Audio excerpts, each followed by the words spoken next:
welcome everybody to our podcast. I'm Andrew Harris of Confluence Outfitters. This is Luke Geraty, and we have Colin Coogan. So tonight we're going to talk about a few things. We're going to talk about some rigging for steelhead and different steelhead techniques that we use on the Trinity River. We're going to talk about the Rogue River a little bit, and we're going to talk a little bit about what's going on right now on the rivers. So I was weed eating for about 4 hours today, but these guys were actually on the river, different rivers, mind you.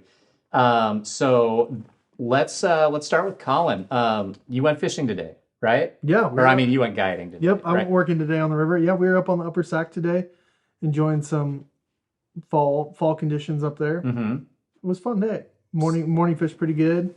Afternoon a little taper off, but bug life was good. We're starting to see October caddis. There's a few floating around. We were able to tease some up on the big dry fly today. So that's cool. That part was nice. Yeah, good. That sounds awesome. And so, Upper Sac in trout world and fly fishing world is the Sacramento River above Shasta Lake.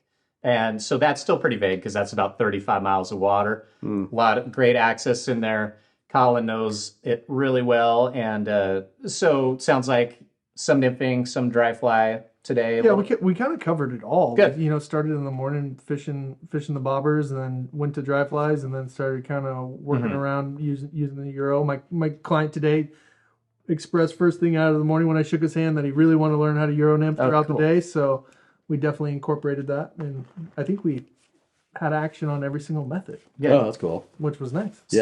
So now you got out of the drift boat. I did. Yeah. Yeah. So that's not a place where you can use a drift boat. I'm just busting loose. I don't know what. Yeah, I mean, I don't know what you guys are talking about. There's like rocks, and like you can go in your car and drive to a spot and just walk down and fish it. I still don't understand. I still don't understand what this.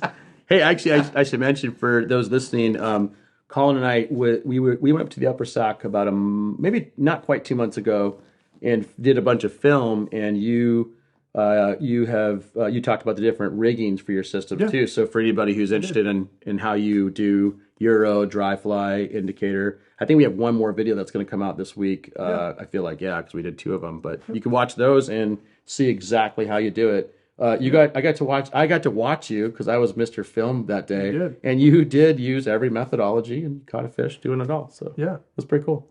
That's the beauty about the river. It's great. You got a brown trout on a dry fly. Yeah. And you got to watch me do it. I did. I was a little jealous. I was like, oh, this is really cool. This is sweet. So yeah, I thought that was cool. That you got to do all 3. Well, that's what you can do up there. It's pretty sweet. And I would probably say, especially in the fall time, almost every day out there. It may not be all day for one method, but if you, brought 3 rods with me today, and we used them all. That's cool. Yeah. We're in a lot of places that you can do that. Right. And we're in a nice time of year now. We're on our walk and wade fisheries. You don't have to just fish nymphs all day. So a lot of the summer kind of can seem like that, but spring and fall, you get a lot more versatility. Yeah. So now, Luke, you were in a boat somewhere today. Mm-hmm. Yeah. Just want to be really clear to all the listeners. I do walk and wade trips, okay? Just for like a very narrow window of about a week. In July. Okay. I was on different sections of the lower Sac today, and the morning didn't fish really. I've been on the Sac a lot lately. So we should mention the salmon return is non-existent, pretty much. I mean, there's obviously salmon here and there, but man, it's pretty dismal. If you find salmon, you'll get them on egg imitations, but it's just been pretty spotchy as far as the salmon return goes. But the caddis yesterday was incredible. I mean, we did really well. And same thing today where, I think around like 9:15, 9:30 started getting better. And then afternoon, it was just off the charts. Good. So lower Sac's been fishing really, really well. So, I mean, I feel like the salmon return has not impacted the quality of fishing. No, absolutely not. Yeah, in fact, if anything, it's been nice being able to throw bugs the whole day. Yeah, I mean, surely you can catch them on eggs out there in certain spots, certain times of the day, but just the hatches alone have been great. And the fish are grabbing. Don't you feel like, the caddis hatch, with the warm water, it's just extended the caddis, longer. Warm weather. Yeah, that warm water. Yeah, warm water, not water. The warm weather. Yeah. The warm water would be bad, but Yeah. the warm weather. So it's been cool using these pupas and birds' nests and just various things that are big caddis the whole time. So. But yeah, the lower sack's been great. I'd say it's going to probably fish really well all the way through November would be my assumption. And as we've noted before, it always feels like, it kind of slows down a little bit in December where it's more of a midge, small stuff game, but big fish. Right. I mean, Some of the bigger fish get caught Big in the fish, wintertime yeah. out there. 25 inchers are out there. So You might not catch a ton, but the ones you get are all going to be ones you definitely They're want to write tanks. home about. yeah, they're tanks. So yeah, so I love that river, as everybody knows who knows me. I'm perfectly fine being out there. So one of our other big destinations this time of year is the Trinity River, just about an hour west of Redding. And these guys both guide there. I guide there on the rare occasions when I guide. And so we wanted to spend a lot of time in this podcast just breaking down the different techniques that you can use on the Trinity for steelhead with a fly rod. And it's a great river for fly fishing. It really lends itself to fly fishing because it's not a deep river. We have some of our coastal rivers like the Smith River, fast, deep, great for gear fishing, a lot harder for fly fishing. The Trinity is kind of a fly fisherman's paradise because It is. there's great access. You can float it, you can weight it, you can fly fish with multiple techniques that we'll get into. And it's just eminently fishable, I would say, and has a long season. I mean, there's steelhead. You can catch them almost year round, but I mean, the prime months are going to be some point in September through some point in March and April. I'd say the most popular months for fishing are October through February. Yeah. So let's start with how do we fish the Trinity? If you're going to go fish it on your own, like how should you rig up? So wouldn't you say there's kind of three main techniques? Yeah. Let's start with indicator nymphing. 3 to 4. Being an Yeah. I think the common person is probably going to be using an indicator, the typical common fly fishing person, or a Spey rod. With the indicator thing, I think the biggest thing I've learned, and I think the biggest mistake I made when I first, started fishing it a lot, is the sack. We use very long drops.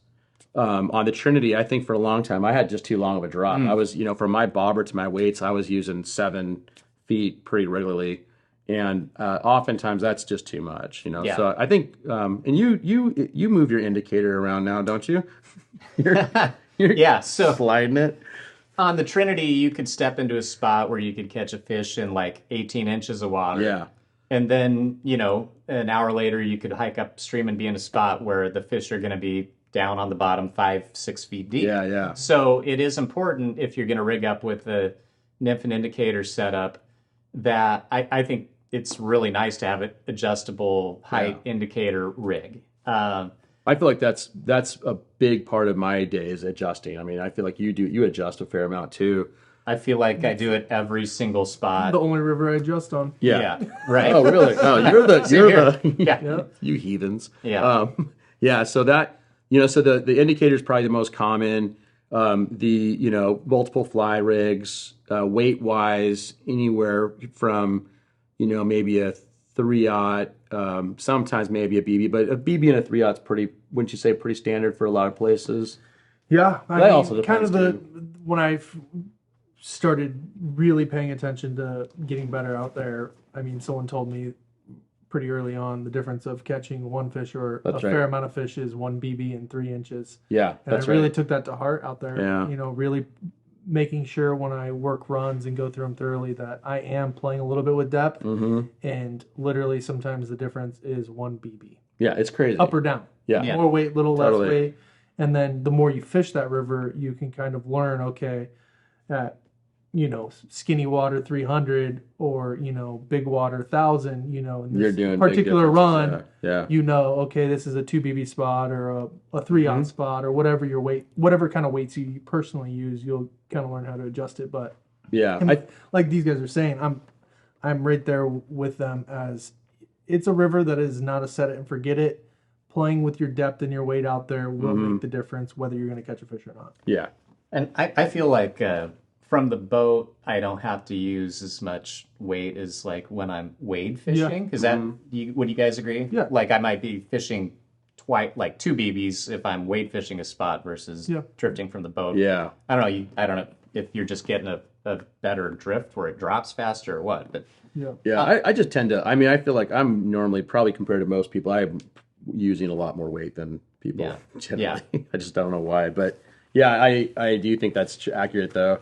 So, your different methodologies, you got the indicator, which is probably the most common. It is, I think, generally speaking, one of the more effective ways to fly fish on the. Do we need to sugarcoat? I mean, I think like 10 to 1. I'm trying to be nice. Yeah. I don't want to get an email from some Spey guy. Oh, man. Yeah.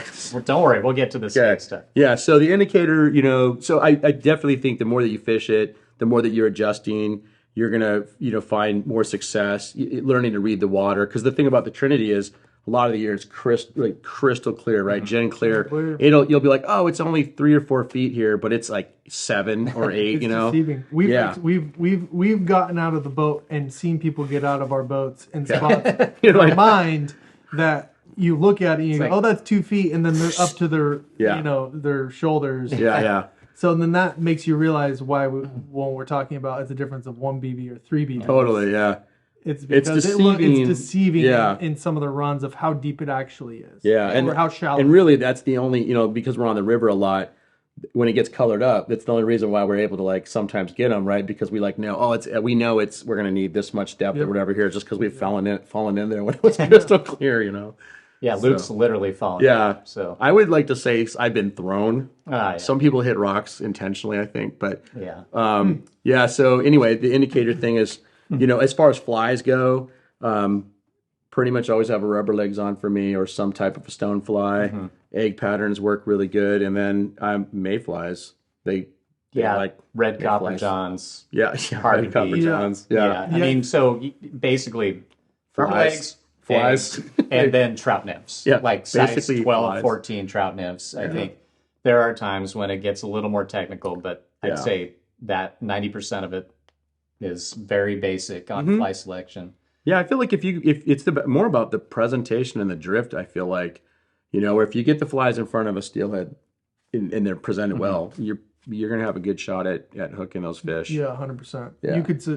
I would feel totally confident in going to the Trinity with a handful of egg selections and a black rubber legs and presenting a fly well. You're going to have a fine day out there.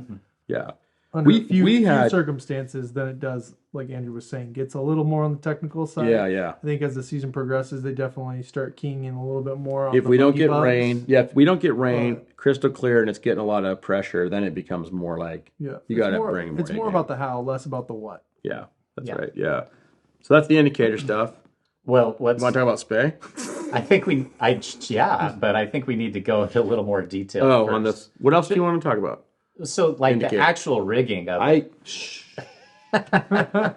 So, we have a video, by the way. Kevin K did one. Yeah. So go check our YouTube. I'll have a little link to it here. But yeah, rigging. What do you want? Which easy. Bobber? I like about that much 15-pound maxima. And that's where my bobber lives. So I can move it up and down that stretch. And then I like about the same amount of 2X tippet, and so that would be all the way to my first fly. I'm usually going to cut 18 inches from the fly, put a surgeon's knot just so my weights don't slip. Okay. And so that way I can kind of fish anything from like about 3 feet deep with no weight, even if I wanted to something maybe about 7 feet deep with a number of split shot on there. So that lets me fish pretty much, pretty much all the water. So you're doing like 2 to 4 feet butt section, and then 3 to 4 feet. Like a 4 foot butt section, so 4 and then foot butt section, maybe 4 foot to the nips. So that would be a really basic and effective rig. Now you could start with the tapered leader instead, and just 9 foot tapered leader tapered to 2X. Tie a little bit more 2X on, and have your bobber be some up there. So there's a lot of ways to skin the cat. Doesn't matter what kind of bobber you use, as long as it floats, so you can see it. It's not too hard to cast. And yeah, I never go under 2x tippet on the Trinity. I don't. Colin, could you comment on that? You'll love this. Colin, do you ever go under 2x? Nah, Yes or no? I run OX all the time. OX. He is a liar. Onyx. All right. He's a liar. I am known to play a little Russian roulette on my tippet size out there, but I do He does. catch lots of fish. I just got flack one time because I was like, Yeah. "What are you doing?" He's like, "You don't do that." I was like, "Oh." No, I've been going a little early season. I'm running pretty. I do a little bit different rigging than Andrew's suggesting. I think my rigging is maybe a little different. You put the split shot up at the top and the bobber down at the bottom. I just usually pull about a 7-8 foot piece of 10-pound to 15-pound fluorocarbon off the spool, and I run an inline bobber, a Jadicator bobber on there.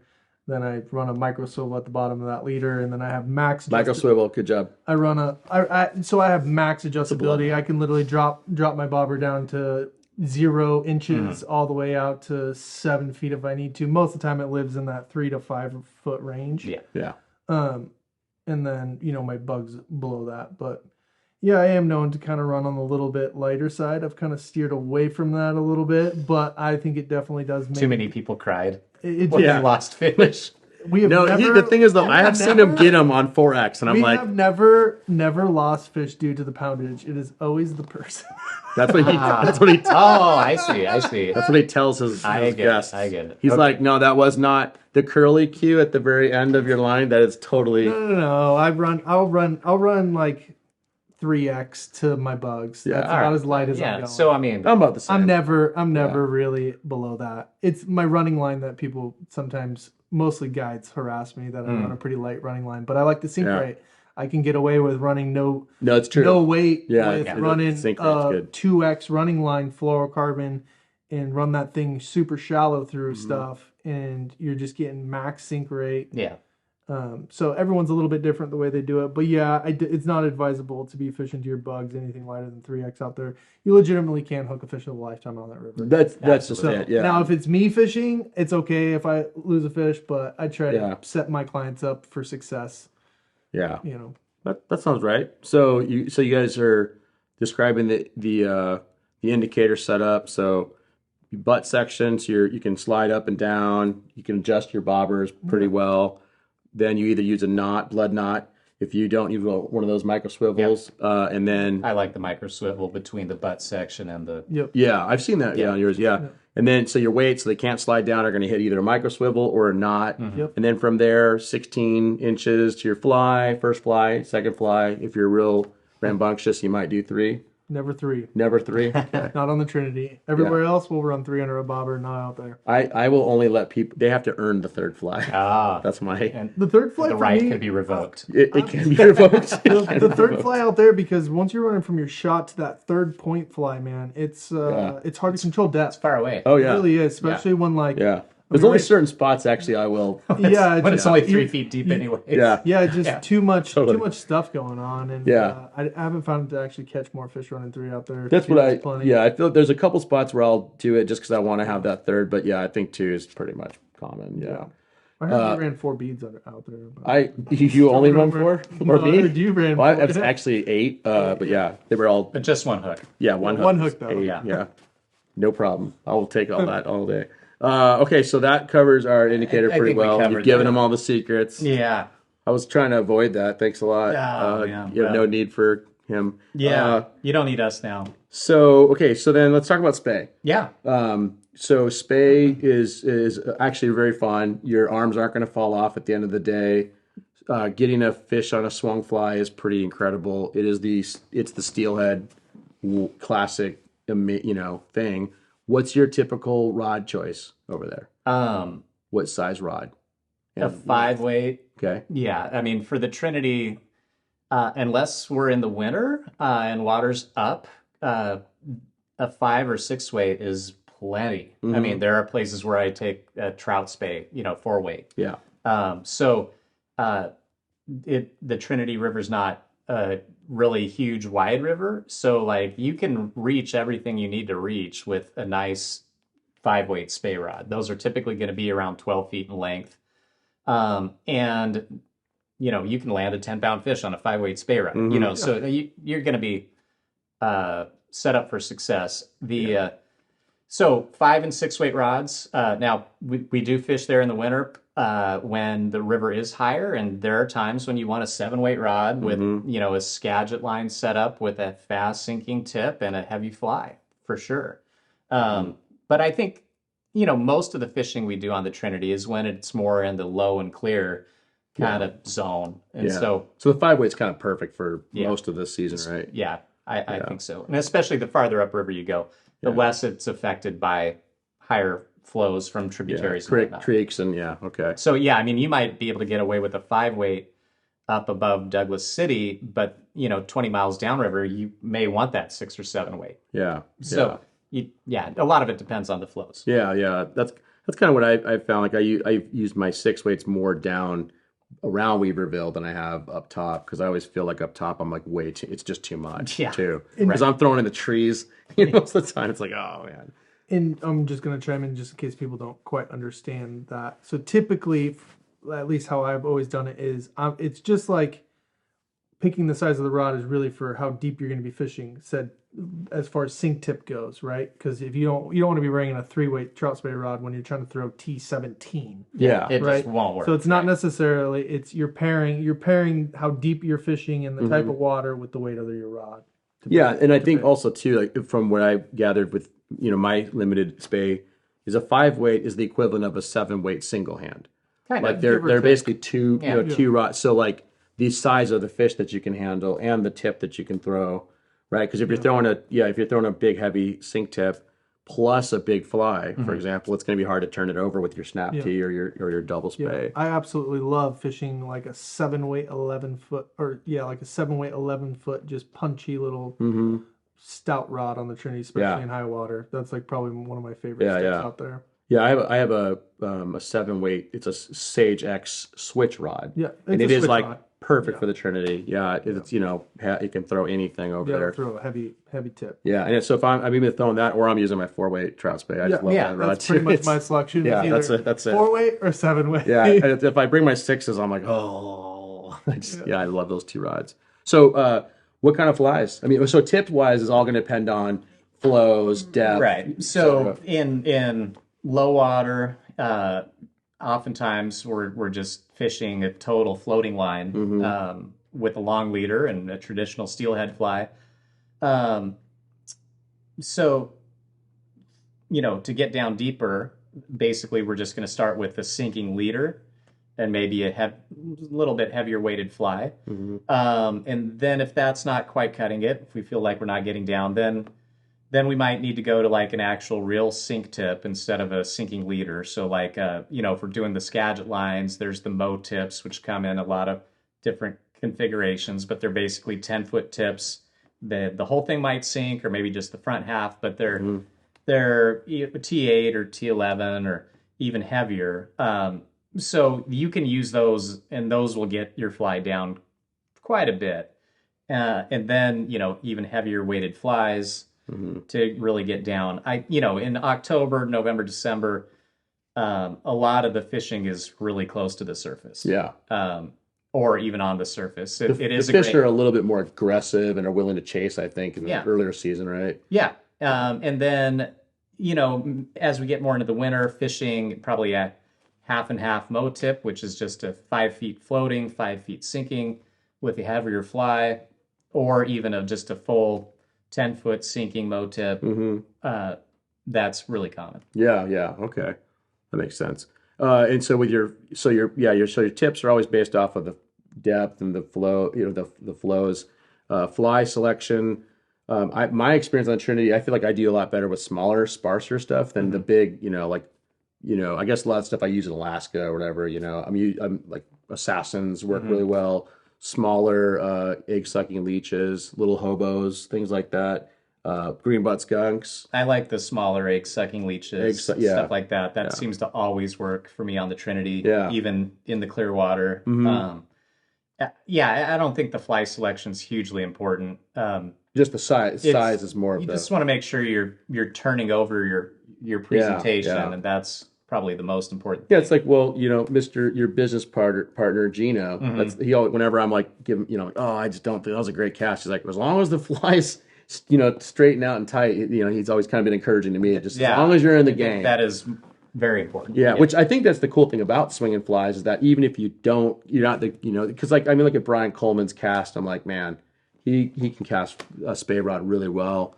All these, different. Yeah. It's like, as long as for clients, as long as your flies are swinging, you're in the game. Yeah. I mean, that's the cool thing about I think Spey world. Yeah, better to throw a short cast where you're actually turning it over, everything extend than to go for a 20-foot longer one and having it land in a big pile. So when I first moved here, and I think 7-8 years ago, I was using swinging a lot of big flies, and I just did not. I was like, man, they don't eat those. They don't like this. Yeah, I just was like, like the big, all Alaskan stuff. But when I moved over to smaller flies, I felt like that was a big difference. And then also too, sometimes I'll actually swing like stone flies, and I do okay with that too, or yellow. You can totally swing. I really like the little mini trout spray intruders. Yeah. Tie them in different colors. I first stumbled upon them up at the Ashland Fly Shop. Oh, that'd be I went in there to pick up some flies before I was going to go fish. Yeah. And I stumbled upon them. I'm like, these are amazing. Yeah. I use them They on are. the Cloud, No, you're right. Upper Side, the they're Trinity. awesome. Yeah. Like, they're cool. So then I just started tying them in different colorways. And they look like they're just basically half of an intruder. Instead of 2 stations, just 1 station on maybe like not even a 1-inch shank. Yeah. They're sick. No, those are good. But they hold profile really well. They look cool. Yes, a little bit in the buggier. Yeah. It is interesting because like I always tell people like about the thing that's unique about the Trinity compared to like other steelhead fisheries I've been on is like the steelhead. I know they're trout, but they become like trouty in the sense of a native trout, like the way that they hang out. Like a resident trout. Yeah, they just become real trouty. Yeah. Not like your typical steelhead. Yeah. Like in Alaska, there's just different water you fish and different methodology, but. Yeah, so I kind of like that. I think that's because these steelhead, I mean, they're coming into the Klamath River out of the ocean in like July, August, September. They're making their way up. They're spending months and months and months in the Trinity River before they spawn. So like they're turning into they're acting a lot like trout. Yeah. And I know they're trout. It's like, I get it, but they act like native, like I live here trout. Right. Yeah. So. Oh, and so that kind of is a good lead into the third way to catch these fish. Since they do get trouty, and we do have hatches on the river, they eat dry flies. Yeah. So what do you think is the best time of year to experience that kind of fishing? Yeah, well, so December, I feel like you start seeing a fair amount of hatches, both midges and blue wings, starting December, kind of depending on the temperature. January and February have had some like epic days, right? You have February. Yeah, So I mean, I think each one of us always has a 5-weight. You generally and I would agree with kind of mid-December. That's when you start seeing and this is not a first thing in the morning kind of thing. Nope. It's usually right around lunchtime on a calmer, overcast day. Not always, but that's definitely a good condition for the dry fly fishing. Yep. So keep your eyes open. If you see fish rising, be prepared to throw a nice drag-free drift with you typically mayfly imitation. It doesn't seem like the fly selection is less. I mean, there's times where it kind of matters, but it seems like a good presented mayfly realm dry fly. Yeah. I mean, like last February, I probably had a dozen days, but basically between New Year and when I called it quits out there in mid-February. We had a dozen days of dry fly fishing, and it was more like if it was perfect, you were going to get an adult steelhead on a dry fly. And it's crazy. They would look at it if it was perfect. Yeah, but it didn't really. The selection, it was more about just size. Like, you see a bug flying, match color and size. It doesn't really matter what pattern it is. Yeah, and there's it's done real well. There's days where happen. Yeah, where you kind of we're mapping out our day, right? Yeah, we're gonna be fit. We know we got to be here, but there's days where it's like, hey, we're going to stay here for a while. If you guys want to do this, and I mean, most people are like, yeah, if we could throw dry flies to steelhead, that sounds awesome, But, Yeah, about the same. Yeah, like 12, 15 days where it's like you actually got I know you had shots. at least half that because most of them we were by Together. doing Yeah. it That's true. with our clients. Like looking at it, it's pretty cool. And what's it is neat because sometimes you'll have those smaller half pounder size fish amongst them, but then there's these brown adults, trout, or browns. Yep, there's a lot of brown trout. So so the dry fly. So I mean, I think we've talked about dry fly setup. I think it's the same dry fly setup pretty much anywhere. 9 to 12. Foot, 9 to 12 foot leader. Yep. Throw a little more 5X on there, and I'd say you're ready to rock. Yeah. Sometimes you could go heavier. We get March browns, we get a few green drakes later, and so sometimes you can go a little heavier. Yeah, but it's like it is the presentation to me. It's the presentation the most important thing. You could get a lot of work done out there with the parachute atoms in different sizes. Parachute atoms is hard to beat. Yeah. So that I think that's a thing. So that time zone, that mapping mid-December to end of February, March, you can get them in March too. That's a good thing. So I think that's something that it all depends on the weather and the cloud cover. I feel like it's a big part of the blue wing olive thing. But so it's just kind of keeping your eyes open. I always tell my clients like, hey, if you see my rule of my boat is if you see one, say something, and if we see it rise 2 or 3 times, we'll target it. Yeah, we will target it. If it's just a random one, I'm like, we're not. One splash doesn't get me excited. It doesn't move me. Consistency gets me excited. Yeah. So those are 3. Yeah. There is a 4th though. What? Yeah. So we're gonna now have a 2-way conversation. Okay. Yeah. So what's the 4th? What's the 4th? The 4th way that we've been doing the last, let's call it a season or a couple out there, just starting to introduce it as people have had more curiosity about it, is just the competition style nymphing, Euro nymphing, tight lining, whatever you want to call it. I've been doing it out of the drift boat out there. I've been doing it on foot. I've been kind of playing around with that with people. It's been providing some opportunities to catch fish in water that the bobber ain't great for. And 2, it's been fun for people to. People are not going to like this, but it's a similar grab to a swung fly, right? But it provides maybe a more surefire opportunity for that. Yeah. So when you hook a steelhead on a tight line, that grab is explosive, right? So. Granted, I'm upsizing a little bit from like if you've Euro nymphed with me on a walk away environment, like the upper sack, 6X and 5X. We're running 6X and stuff. Yeah, we're not running that kind of setup. It's a very similar setup to my creek stuff, but it's just all upsized a little bit for 5X. the environment that we're in. 6.5X. Yeah, he's like I'm gonna say. The big thing too, it's been cool because there's some guys that. Have done the bobber game out there. Yeah. And they're just looking to do something different. Yeah, totally. Or maybe they're interested in European style nymphing, but they're coming into the game right now while we're in steelhead season. Yeah. So it's knocking 2 birds out, with one stone per se. And it is a couple weeks ago that's why he wanted to do it. A very effective method though of fishing. That's the thing too. A lot of people don't realize. Effective. Yeah. So a couple things for people kind of curious because I know there's people who are like, wait, you can do that for steelhead? Our rod selections. The thing about the Euro rods, like an actual Euro rod, is that the tips are very sensitive. I mean, you can feel everything. But like Thomas & Thomas makes the Contact 2, they have a 6-weight version of it. There's a few rod companies that make 6-weight versions of these rods. I will at times use my 4-weight, Sage Sense, and we've landed. I mean, I did. That's what I'm using on the Trinity is 4-weight, 10.5, 10-foot rods. It can happen. And it can handle a large fish. Yeah, I mean, it's surprisingly does. I mean, those long. Once you start getting into the 4-weight, 10-foot rod, they're like the equivalent. It's the same as the Sage. It's like the double up. Yeah, it's like a double up in the butt section. Yeah. So it's virtually like you're going toe to toe with the steelhead with like maybe like a 6-weight 9-foot. Yeah. As far as fighting power goes, which is doable for that's what we normally use. Yeah, you just gotta play them, right? I mean, that's the big thing is playing them.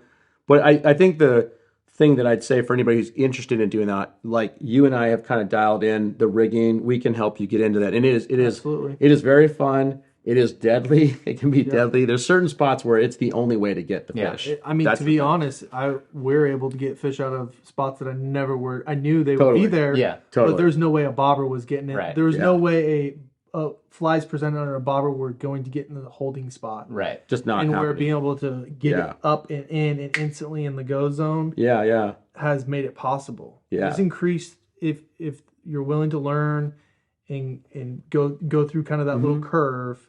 Yeah. It Yeah. does increase your odds on a steelhead day. Yeah. Cool. So I think like maybe something to throw in there just for people thinking about like if you want to do a trip. So if you go by yourself, now we've given you the information, right, to go out and kind of try it. But for guided trips, what's really cool is if you talk to your guide, you can kind of ask about what you or let us know what you want to do, right? Or actually call Andrew. Andrew would be able to tell you who would be good for that. I'll get you with the right person. Yeah, and that's the kind of the cool thing too. I think because like there's two guides. I mean, Randy and Brian Coleman are like, if I was going, I mean, I've heard people say if you're going to go out with a Spey, those guys they're good. Yeah. I mean, I just love the educational side of it too, because I've learned a lot from both those guys just being around and watching them. Here. Yeah, I'm like, man. So there's a lot of different things we can do on the Trinity that are really fun. Let's talk about the Rogue though, because the Rogue, you and I went up there 2 years ago, fished with Steve Scout, who's our Confluence guide. We had two really great days. Yeah. We did. And that's fishing well right now. The Rogue fishes well throughout the winter, throughout December. January can be really good. Usually gets really good again February, March. It's just another great summer steelhead fishery. Like the Trinity, it kind of gets a long steelhead season. You can catch fish there in July, August, September. Prime time, it's kind of like the Trinity's, kind of mid-September on. And then they get their winter steelhead in February and March. So it's a long season. It has great fishing for all techniques. So for swinging flies, it's a really iconic river for single hand and Spey. And then it's a great river for indicator nymphing as well. So if you're interested, give me a shout. We'll check Steve's schedule and get you out there. I felt like when we went up there, what I thought was cool is that the water is absolutely gorgeous. Yeah, it's beautiful. Yeah, it was like this is a steelhead river. Yeah, I love Steve is very competent, very good at both swinging and indicator. And then we caught steelhead, we caught trout that were native to there, and we caught some cut bows. Right. Yeah. You caught a really nice cut bow. It was like first fish we thought it was a steelhead. I was like, what is wrong with that thing's neck? Yeah, it's bleeding. And it was a really beautiful fish. So that was just a really great. I don't know. I just had a lot of fun. Yeah, Steve, multiple floats you can do. It's a beautiful river. Yeah, and I do think part of the thing about guiding though, it's cool. Like Steve's a really cool guy. Yeah, like he's fun and entertaining. He was a police officer for a very long time, so he's probably got every story you can imagine. So great guy. So that's a Trinity and Rogue. Any other thoughts on steelheading that we could throw out there? The season we've already covered. Yeah. Talked about different methodologies. Come up and check it out. Yeah, That's come up and fish with us. Yeah. Okay. Yeah. That's pretty good. Yeah, come up. Can't argue with that. So what's on the horizon for the future? The steelheading's going to go until March. Yep. And meanwhile, we have year-round trout fishing. Lower Sac. Yep. And then we get back into our walkway stuff come mid to late spring. Well, we have a tremendous variety of trout fishing throughout the year. And the steelhead thing will go into April on some of our fisheries. So lots of options out there. Cool. Awesome. All right. Well, I guess that kind of covers everything for this podcast. You got anything you want to close us out with? Any words of wisdom as a fly fishing guru, Colin? This is just like when we do videos. I always put him on the spot, and he hates it. Get out there and fish. Yeah. Thanks. Don't Thanks, wait. Colin. Fish. What do you got, Andrew? After you book a trip with your guide, don't look at fishing reports until the trip. Oh. Because you might get all psyched out. Okay. And get bad information. That's true. Yeah. So just book a trip. And go, be happy. You're going to have great fish. That's a good point. Someone actually told me. People get psyched out all the time. Somebody I had recently read some fishing report and they saw that the salmon were not around. And they were like panic button. Totally. Yeah. And we pillaged on Caddis that whole day. So just stay off the internet. Just know that none of us would continue the trip if it was going That's true. to be set up for failure. Guides actually want to catch fish too. Yeah, we want to catch that's true. fish just as bad. I want to as the catch fish person more with than the us. people in my boat generally. So, all right, cool. Well, hey, thank you for watching or listening. Subscribe to our YouTube channel. Find us on Facebook and Instagram, and we'll talk to you and see you on the water soon.